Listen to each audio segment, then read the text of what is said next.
जब इंसान कब्र में अकेला रह जाता है तो वक्त का एहसास भी बदल जाता है। न दिन होता है न रात, सिर्फ इंतजार होता है। और ये इंतजार आम नहीं होता। ये इंतजार होता है या तो रहमत का या अजाब का।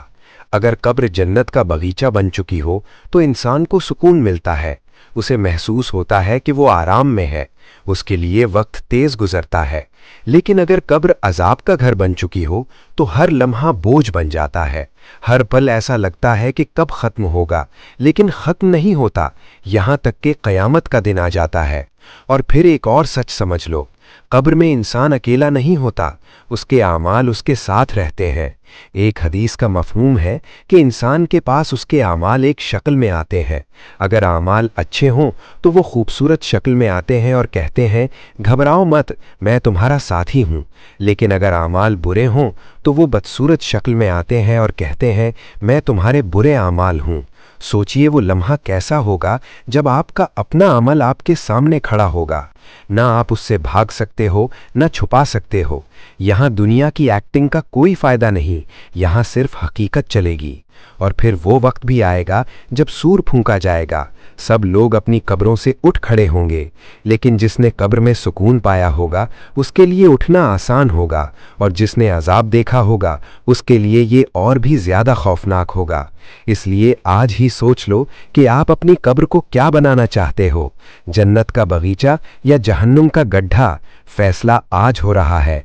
हर नमाज जो आप छोड़ते हो, हर गुनाह जो आप लाइटली लेते हो, हर वो लम्हा जब आप अल्लाह को भूल जाते हो, ये सब आपकी कब्र को शेप दे रहा है।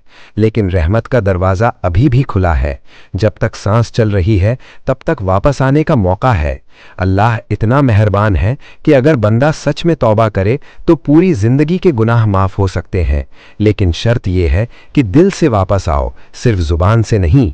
आज अगर आपका दिल ये बात सुनकर हल्का सा भी डर गया है, अगर आपको महसूस हो रहा है कि मुझे बदलना चाहिए, तो समझ लो ये अल्लाह की तरफ से इशारा है। इसे इग्नोर मत करो, क्योंकि हर किसी को ये मौका बार बार नहीं मिलता। कुछ लोग सोचते ही रह जाते हैं और मौत आ जाती है, फिर सिर्फ पछतावा रहता है।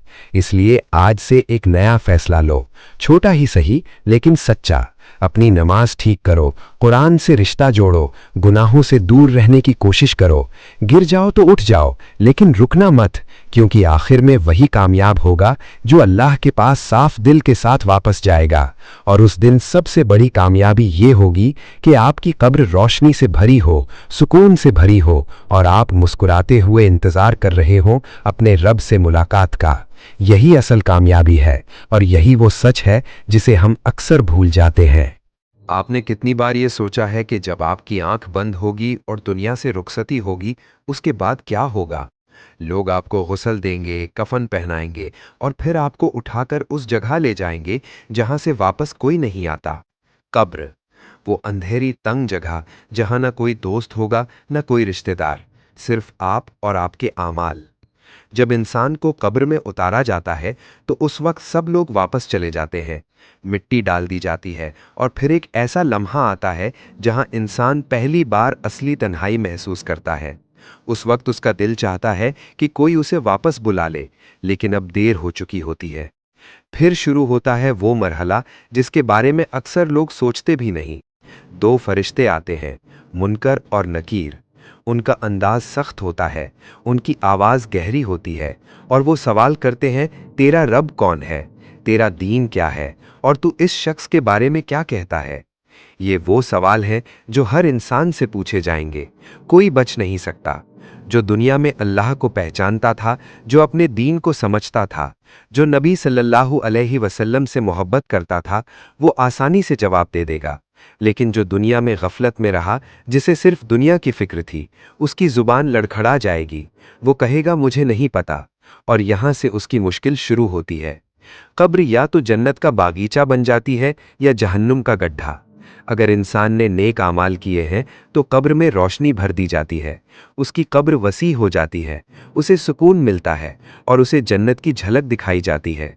लेकिन अगर इंसान गुनाहों में डूबा रहा, नमाज छोड़ी, अल्लाह को भूल गया, तो कब्र तंग हो जाती है, इतनी तंग कि उसकी पसलियां एक दूसरे में घुस जाती हैं।